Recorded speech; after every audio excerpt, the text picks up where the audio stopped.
Olá, às 3 horas da manhã estamos gravando mais um vídeo para o nosso canal Guia dos Perplexos, em continuidade ao anterior. No vídeo anterior, nós mostramos a vocês que os israelitas ficaram extremamente animados. Por quê? Porque eles tinham descoberto a democracia. Aqui, em 2 páginas,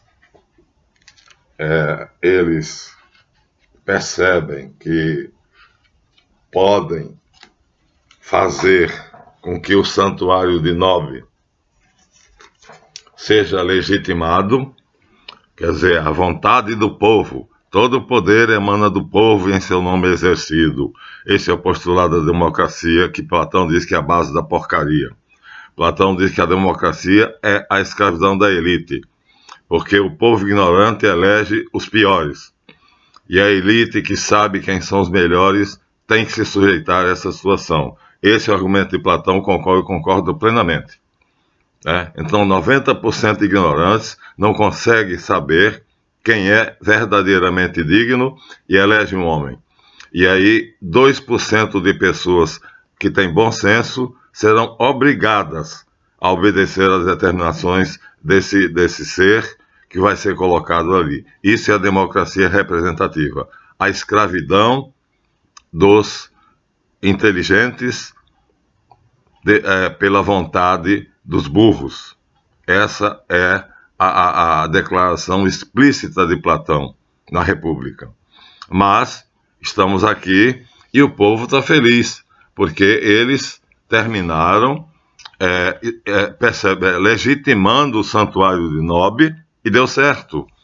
E eles aceitaram que aquilo que foi fundado por Itamar, que era ilegítimo, se fosse legitimado, e ele, então, vai chegar a ser o sumo sacerdote. Quer dizer, ilegítimo, porque Itamar não tinha legitimidade, não tinha poder de fundar uma ordem, já que Eleazar que era o herdeiro legítimo, mas o povo decide, e como todo o poder vem do povo, emana do povo e em seu nome exercido, a democracia vence. Finalmente Samuel, filho adotivo de Eli, embora ele tenha um neto chamado Icabode, que poderia sucedê-lo, mas os 2 filhos deles não prestam, mas Icabode não quer saber do sacerdócio, e Eli, Samuel, filho adotivo de Eli, é aclamado pelo povo como sumo sacerdote. Logicamente, é a democracia que se estabelece em Israel. Eles descobrem a democracia. E aí isso vai fazer com que o povo tenha agora uma nova forma de governo. E eles vão rejeitar aquilo que até então era feito em Israel, que era a teocracia. Não vamos aqui avaliar os méritos de uma nem de outra. Simplesmente estamos mostrando que os israelitas descobrem uma nova forma de governo, e essa nova forma de governo vai vir até nossos dias. Mas vejam bem, uma coisa que eu quero frisar bem é que essa forma de governo não é aquela que era praticada nem em Roma, que podia eleger uma pessoa, um senador, e se ele não fizesse as coisas de acordo com o interesse do povo, destituí-lo, ou seja, deselegê-lo. Em Roma era assim. Se o povo elege um senador e o senador faz alguma lei, propõe alguma lei que é contra os interesses do povo, então as lideranças do povo se reúnem e deselege, cancela a eleição daquela pessoa. Por que isso não é feito hoje? Bastava um decreto, bastava que essa proposta fosse para o Congresso e fosse avaliada pelo Senado, depois verificada se é legal e se não é anticonstitucional pelo STF e assinada pelo presidente. Pronto, prestou, fica no lugar para o qual foi eleito. Não prestou, é deseleito, me permitam o neologismo. Mas não fazem. E eu fui dizer a um amigo meu maçom, ele disse, isso não tem cabimento. Claro que não, né? Foi a maçonaria que criou essa porcaria. Agora, eu vou completar essa minha indignação. Vejam bem, não estou analisando as duas formas de governo, teocracia e democracia. Mas estou dizendo que a democracia tem defeitos que são, vamos dizer assim, execráveis.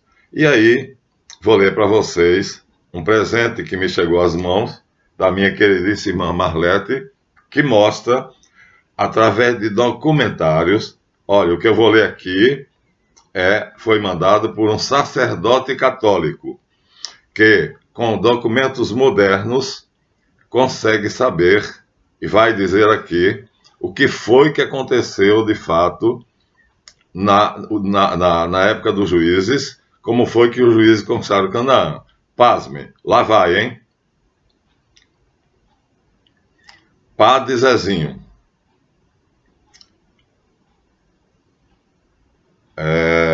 Jesus interpretou a Bíblia, os apóstolos a interpretaram, mas quem segue ao pé da letra vai fazer bobagem. Porque a pessoa que faz isso, aceita a Bíblia ao pé da letra, sola a Bíblia, sola a Escritura, como o Dr. Rodrigo Silva, né? Não leu direito ou seguiu um pregador que não estudou Bíblia, nem a história dos hebreus, nem judeus. Porque se estudar, vamos ver o que eu vou mostrar aqui, diz ele. Vamos tomar, por exemplo, o livro dos Juízes. Para começo, os juízes não eram juízes concursados, nem entendiam de leis. Eram mitos fabricados que conseguiram a atenção do povo da época. Então eram caudilhos que não entendiam lhufas de leis, e então, sem entender leis, iam julgar e saber quem era certo e quem era errado, dar o direito a quem tinha o direito e fazer o julgamento sem ter uma ideia do que era direito, o que era lei, o que era justiça. Isso são os juízes do povo de Israel. Continuemos. Muitos deles eram sujeitos reles, sem caráter, assassinos sanguinários, mulherengos, violentos, como os políticos de hoje. Rambo, ou guerreiros da Al-Qaeda, impiedosos e sem misericórdia, são exatamente o que eram juízes de Israel. Um deles matou 70 irmãos. Outro pegou, eu ia dizer a palavra certa, né? Comeu quantas mulheres quis. Outro mandou atacar uma cidade pacífica chamada Laís. Os danitas, lembram? Que constaram Laís, uma cidade pacífica, os habitantes em paz. Sem nenhuma piedade, matou todo mundo e mudou o nome para Dan. Outro ainda inventou leis em favor de si mesmo. Lembram os atuais PCC, os bandidos da periferia, aqui do Morro do Rio de Janeiro. Mas naquela época, sem leis, eram juízes autonomeados. Eles mesmos se autoproclamavam juízes. O escritor do livro diz que era por ordem divina. E Deus suscitou Gideão, e Deus suscitou Jefé, e Deus suscitou Débora, e Deus suscitou Toniel. Quer dizer, a redação ao pé da letra, estamos falando aqui como críticos, não como crentes, então eram autonomeados mitos intocáveis. Eram pequenos ou grandes ditadores, como hoje foram Stalin, Hitler, Fidel Castro e centenas de ditadores tribais violentos, como houve lá no Oriente Médio. Eita, fugiu aqui.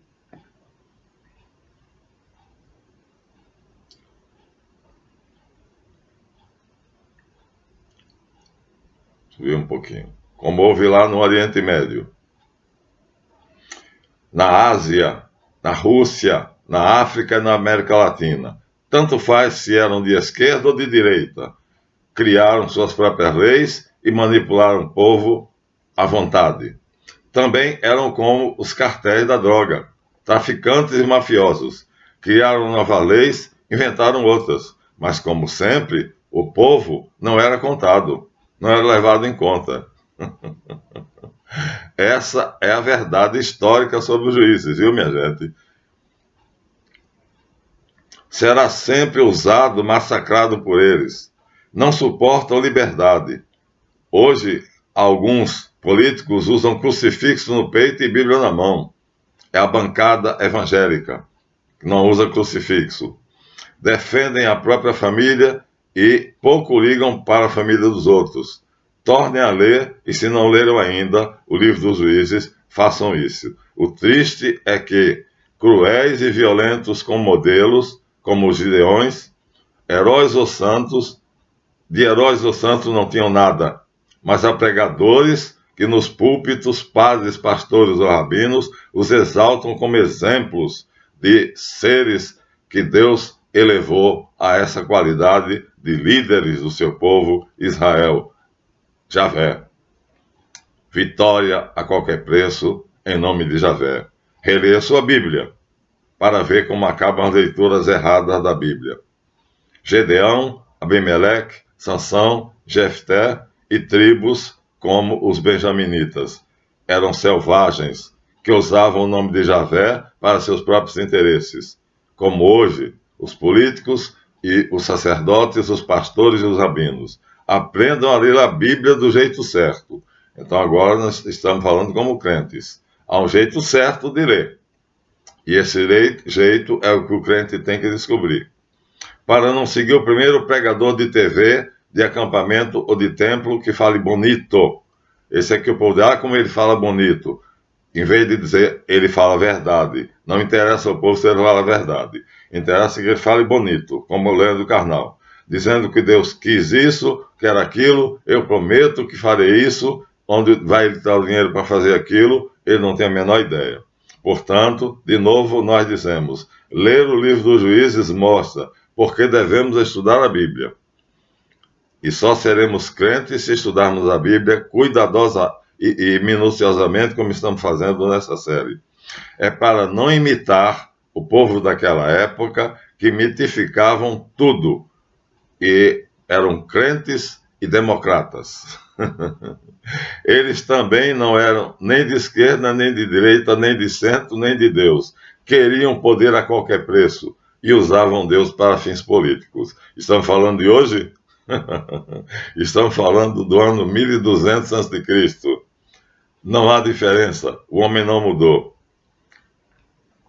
Então, usavam todos eles o nome de Deus para fazer suas barbaridades. Se duvidam, leiam o livro dos Juízes. Era política suja, nojenta, usando a religião para seus objetivos. Se você é uma pessoa inteligente, se você quer saber a verdade e quer ver porque a Bíblia deve ser seguida por gente que tem cérebro, leia a Bíblia usando eruditos e pessoas de grande sabedoria que a interpretam. Texto maravilhoso, Padre Zezinho nos deu esse texto que a minha irmã Marlete Rezende nos mandou. Baseado em documentos. Isso foi uma resenha de como foi que os juízes fizeram para conquistar a terra de Canaã. Imaginem Josué. Imaginem se ele desse aqui Josué. Então vocês vejam quando a gente pega documentos, o que é que a Bíblia mostra. Então, tenho todo o direito de ser crítico, mas tenho todo o direito de ser crente. Porque se ele percebeu aquilo ali, eu também percebo. E ele diz, então leia e veja o que é o mito, quem é que é o canalha, quem é que usurpa o poder dizendo que é em nome de Javé, quem é que vai contra os interesses do povo. É a política de hoje, minha gente. É a mesma política de hoje.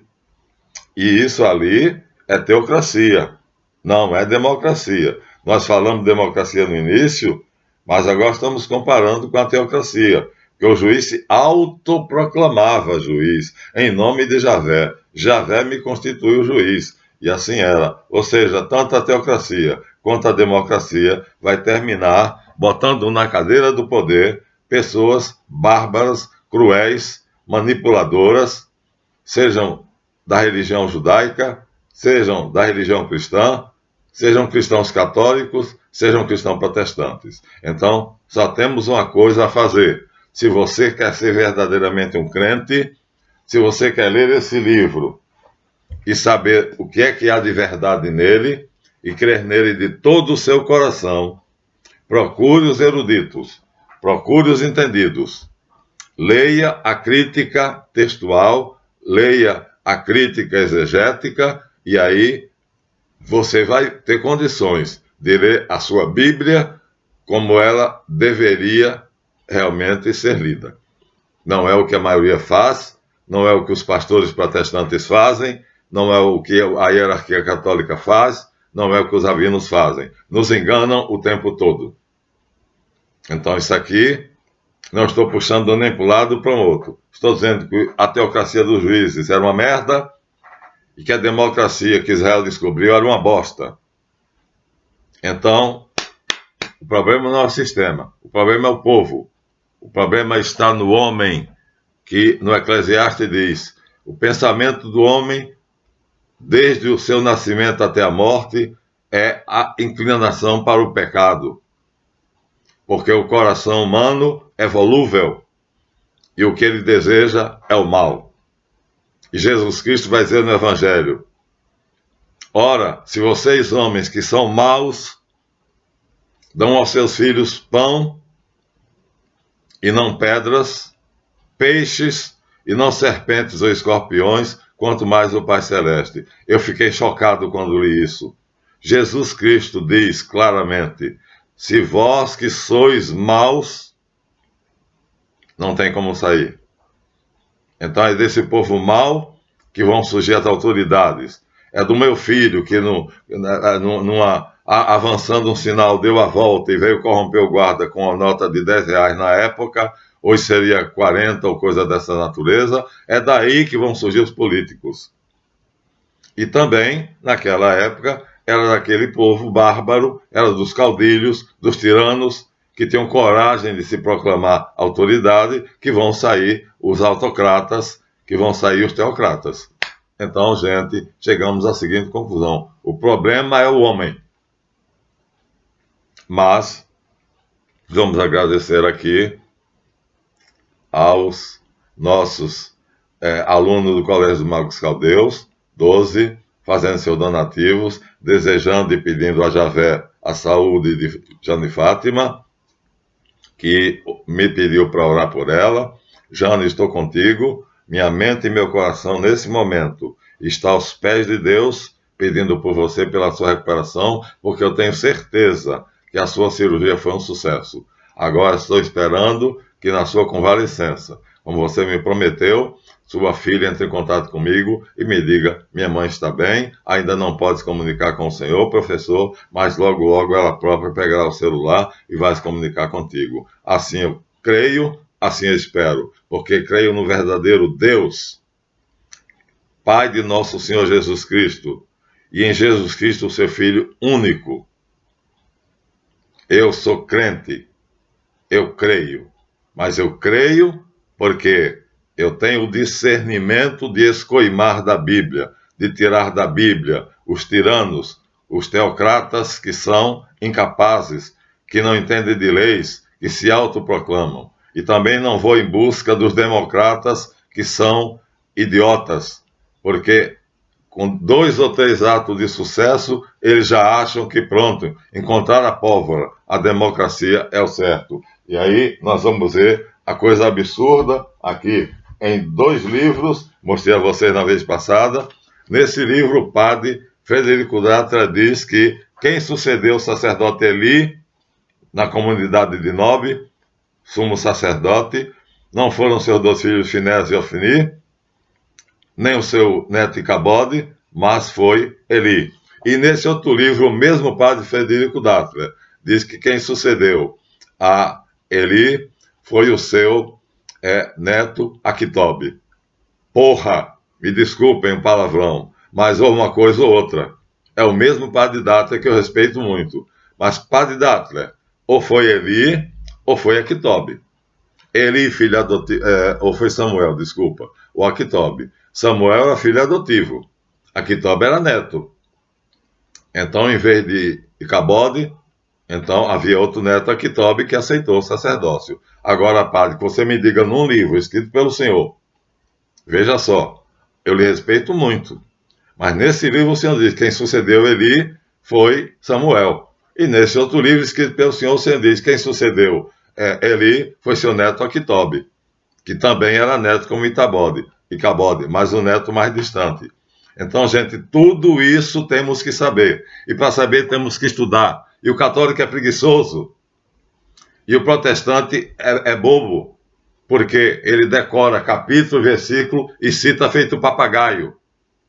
Ele não tem a noção global da Bíblia. Não tem. Livro tal, versículo tal, capítulo tal. E mostramos a vocês que neste livro aqui, no ano 430 a.C., não se conhecia, pela lista que é dada aqui, por Bernard Casper, judeu. Ele dá a lista dos livros que constituiriam o cânon bíblico, que Esdras ainda vai alterar, e lá não tem o livro dos Juízes, não tem o livro de Samuel, e não tem o livro de Josué.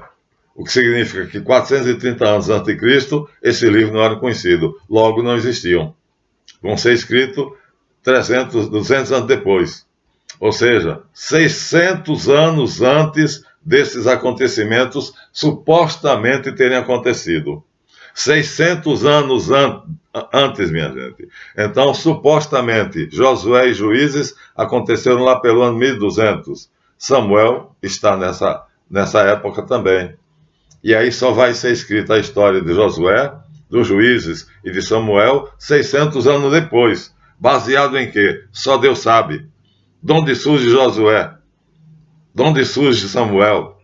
De onde surge o livro dos Juízes? Da cabeça dos homens da grande sinagoga, que são os grandes canalhas, que Esdras vai criar e vai manipular a Bíblia. E assim a gente tem que escoimar, tem que peneirar e tirar da nossa Bíblia as canalices que os redatores fizeram.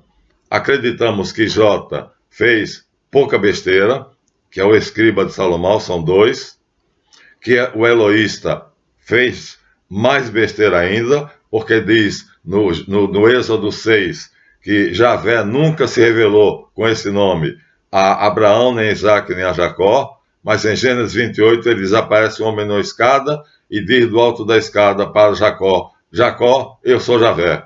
Porra, ou uma coisa ou outra. Ou ele disse em Gênesis 28, ou ele não disse em Êxodo 6. São essas incoerências, mas nós vamos descobrir. Eu estou dando aqui o enigma, mas eu tenho a resposta. Não vou dar aqui, porque não é intuito do vídeo, mas vou dar a resposta. Né? Aquele levita da tribo de Judá, que absurdo é esse? Como é que um levita pode ser da tribo de Judá? Levita é da tribo de Levi, Judá é da tribo de Judá. Um levita da tribo de Judá é um quadrado redondo. Então vejam vocês, minha gente, o ignorante pega uma Bíblia dessa, bota debaixo do braço, pega meia dúzia de cadeira, bota numa garagem e vai pregar a Bíblia. Se ele soubesse o que é preciso saber para abrir esse livro, ler e explicar, eu tenho tido o desprazer de várias vezes, assistindo a missa de Aparecida, me retirar do meu quarto, que é onde eu vejo a televisão, porque o pregador é um merda. O pregador é incompetente. O pregador não tem a menor noção do que está dizendo. Está dizendo uma porção de bobagem. Outros não.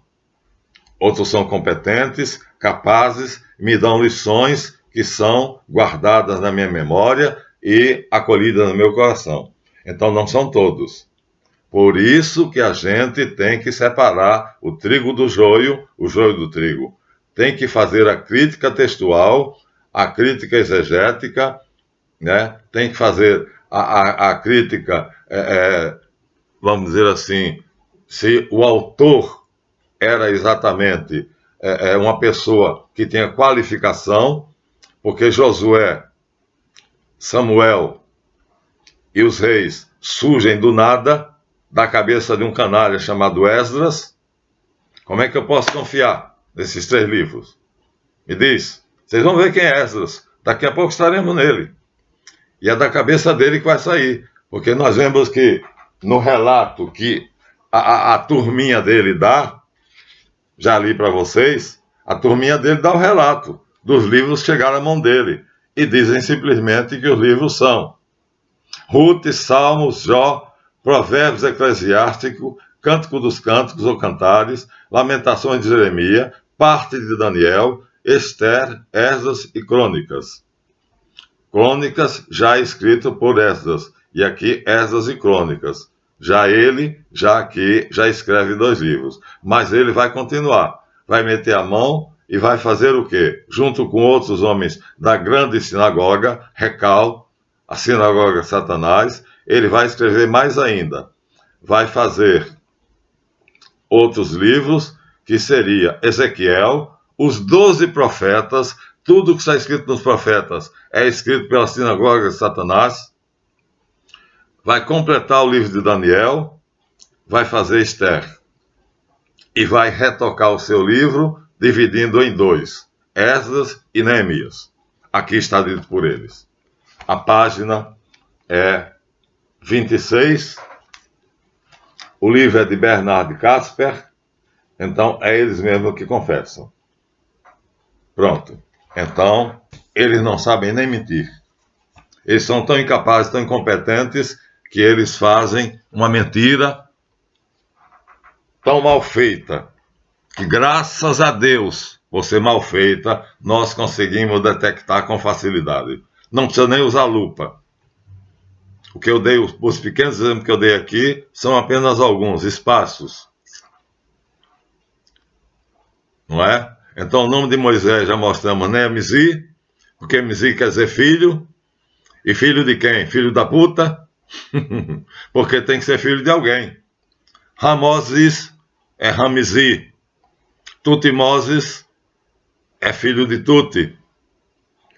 E vai haver outros. Então, Mosi simplesmente é filho. Então, desculpem, mas eu ia repetir de novo, não vou, já disse. Não podia ser Misi. Misi não podia dar Mosé. Ah, mas era filho do Nilo. Ora, bolas, então ele, como egípcio, teria como pai o deus do Nilo. Então, essa é uma tese. A outra tese, não. O nome dele não era esse. O nome dele é uma cópia de Sargão II, que foi salvo das águas. Sabiam? Se vocês lerem a vida de Moisés, salvo num cestinho, e lerem a vida de Sardão de Acádia, vocês vão ver que um é cópia do outro. Salvo das águas, então é Machá, porque Ma é água e Chá é salvar, que depois deriva para Moshe e Moza, finalmente. Mas o documento que tanto o professor Júlio Surri quanto o nosso queridíssimo os grandes iniciados do Churré vão dar a história real e vão dizer aquele que aparece na Bíblia com o nome de Moisés não é Macha, nem Mocha, nem Mose, nem Missi, é Osarsif, sacerdote de Heliópolis. Simples assim. Então, eu posso ler a Bíblia e posso crer nela. Porque eu vou fazer o seguinte, vou pegar a pedra bruta, vou quebrar, vou parti-la e vou descobrir no meio dela o filete de ouro que existe. A Bíblia é isso, uma pedra bruta, dentro da qual há um filete de ouro. Você tem que ter competência para quebrar essa pedra e descobrir o filete de ouro lá dentro. Se fizeres isso, és feliz.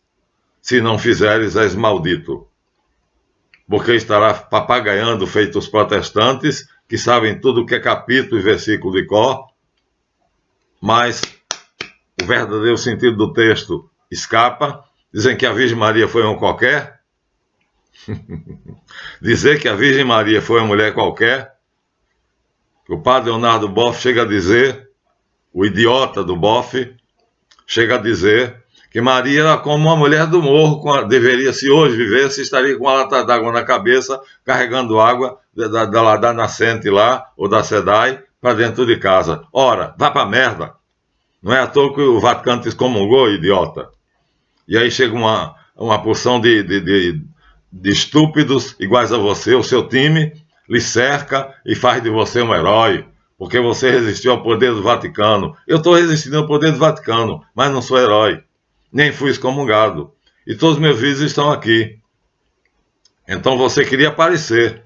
Agora dizer que Maria, mãe de Jesus, que o Dr. Rodrigo Silva, vamos voltar a falar dele, diz que é o exemplo do perfeito cristão.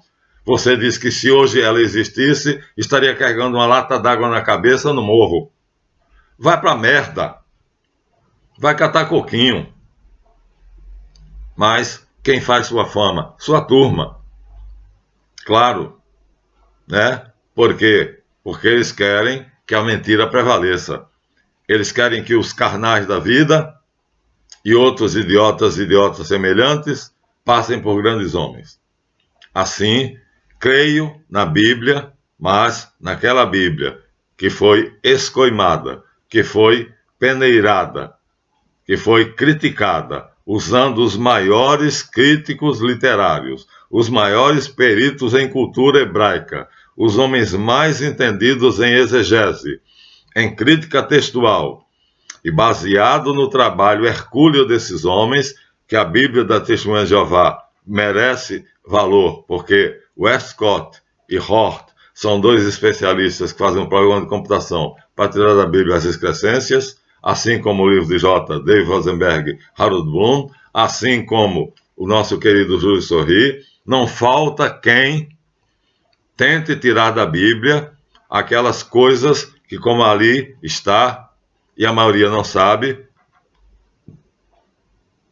nos faz ter uma ideia falsa da Bíblia, e aí um pregador chega, todo emproado, de terno, porque o protestante só prega de terno, né?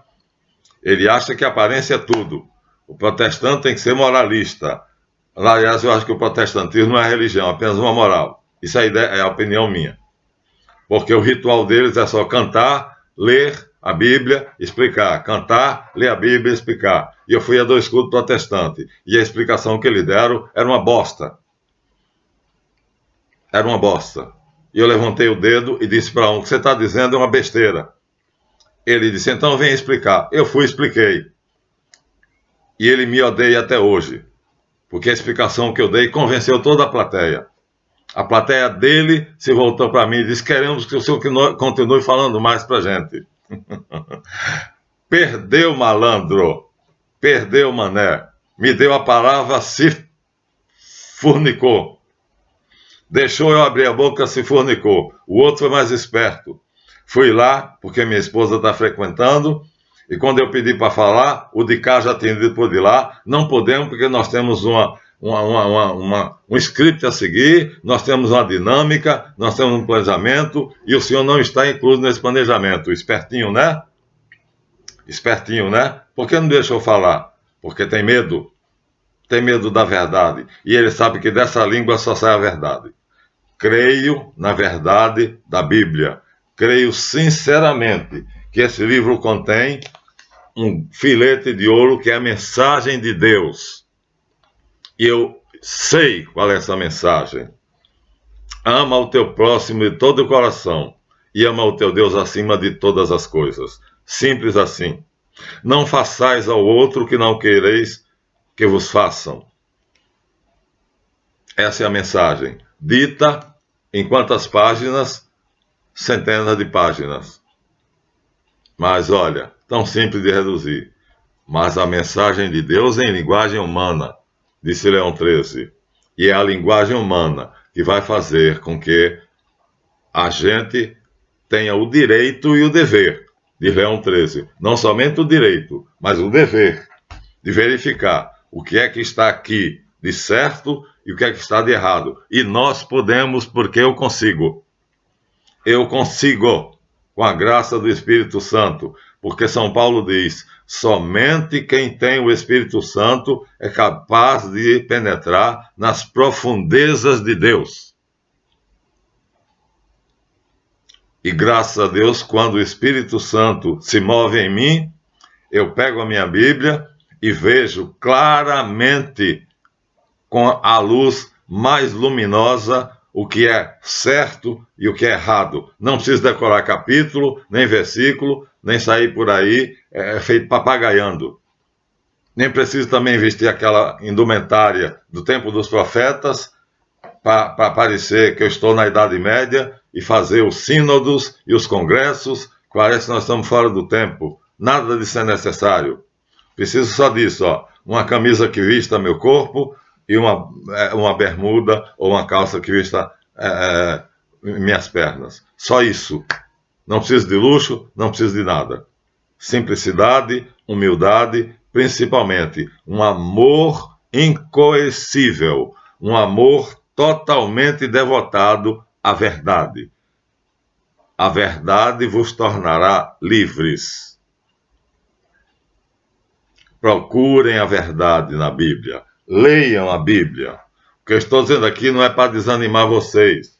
O que a minha irmã Marlete mandou aqui, que o padre Zezinho, tá vendo? Ó? Um padre com juízo e um padre que se deu ao trabalho de nos oferecer duras verdades sobre o livro dos Juízes. Por que devemos interpretar a Bíblia?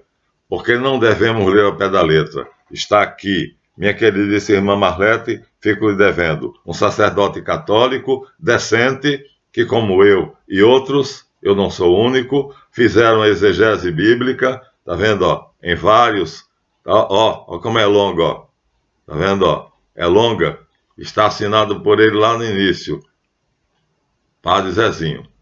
Ele fez o mesmo que eu e a minha irmã Marlete, tá aqui o nome dele, Padre Zezinho, e aqui, ó, nessa linha, Padre Zezinho. E ele fez o mesmo que eu, e chegou à conclusão que temos que crer sim, porque há um só Deus, Pai Todo-Poderoso, Criador do céu e da terra, e seu Filho único, Jesus Cristo. Creio com toda a minha alma e darei minha vida por isso. Mas creio porque sei. Não tenho fé cega. Pronto, era o que eu queria dizer nesse livro. Nesse vídeo, desculpem. Então, tenho aqui o respaldo do Padre Zezinho, portanto, um sacerdote católico, que faz o mesmo trabalho que eu, e está alertando os católicos. Leiam sua Bíblia, mas aprendam a ler. Não é aprender a ler o beabá, bebê, bebi, beltone e fontoura, não. É aprender a ler baseado nos eruditos, como ele tirou aquelas duras verdades, que eu não vou repetir, nem daria tempo, já terminamos o nosso tempo, mas é assim. Para crer, você tem que saber. São indissociáveis. Crer e saber. Não dá para separar.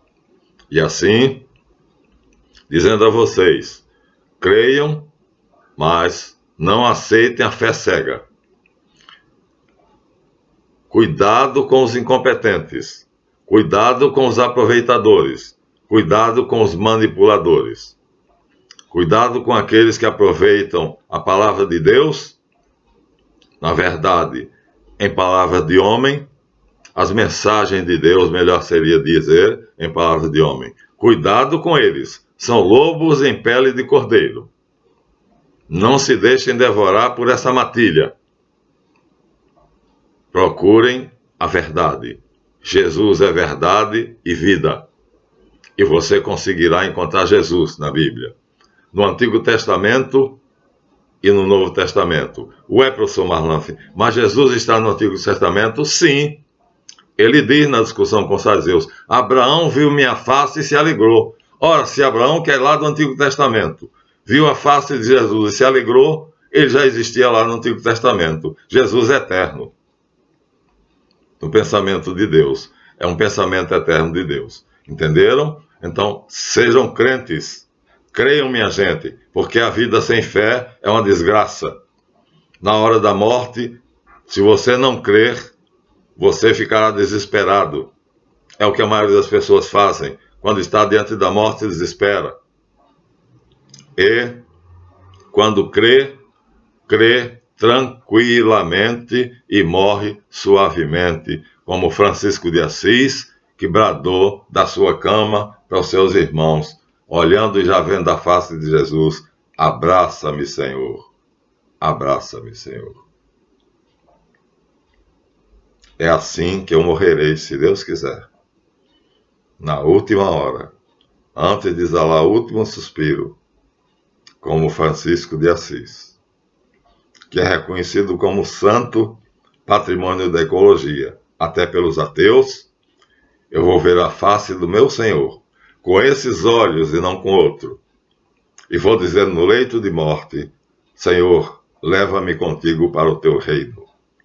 E vou dizer com toda a fé. E vou fazer como São Boaventura. Ao morrer, São Boaventura foi professor de São Tomás de Aquino, lá pelo ano 1200. E os irmãos estavam chorando a morte dele. ele olhou para os irmãos e disse assim: Deus faz as coisas certas. Vocês que ficam nesse mundo que é um vale de lágrimas, que chorem. E eu que vou para os braços do meu Senhor, vou rindo. E morreu sorrindo. Boa ventura. Exemplos não nos faltam. Por isso pertenço a essa igreja, una, santa, católica e apostólica. Veja que o credo não coloca romana. Vejam bem. Então todos podemos rezar o credo. Una, santa, católica e apostólica. Para aí. Creio. Agora, romana, aí o Papa de Roma já puxa para ele porque ele tem poder. Então, meus amigos, assim, sou crente e sou crítico. E como crítico, às vezes, faço uma crítica que é igual à do ateu mais ferrenho, né? O ateu mais duro, mais cáustico. Mas é através dessa crítica que eu vou tirar os excessos e vou deixar ela pura, limpa, como se fosse uma espada de aço puro, completamente sem ganga. A toledana, a espada feita em Toledo. Pronto. Espero que vocês tenham gostado do vídeo e percebam que podemos ser crentes e podemos ser críticos. Devemos ser crentes e devemos ser críticos. E só podemos ser crentes se soubermos ser críticos. Essa é a mensagem deste vídeo.